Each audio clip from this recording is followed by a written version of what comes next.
అసలు నాన్న హీరో ఎలా అయ్యాడు? గెలిచేవాడు హీరో. నాన్నేం గెలిచాడో నాన్నకన్నా తెలుసా?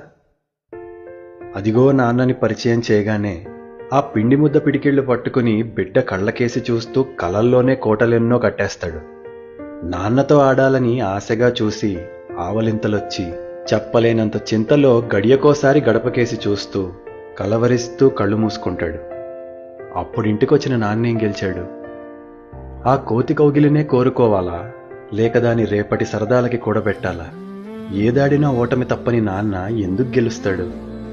వాడదడుగుతాడు, ఇదడుగుతాడు. ఆకాశమంత కళ్ళేసుకుని అరచెయ్యి పడతాడు. అన్నిటికీ తన కాళ్ళు చుట్టేస్తాడు. వాడానందం వస్తువులో కాదు, నాన్ననడిగే స్వేచ్ఛలో ఉందని తెలిసి అన్నీ ఇవ్వగలవా? కాదని వాడి కళ్ళకేసి చూడగలవా? ఏది చేసినా ఎలా చేసినా గెలవలేని నాన్న ఎలా గొప్పవాడు? నీ గొడుగు నీడలో నడిచి నడిచి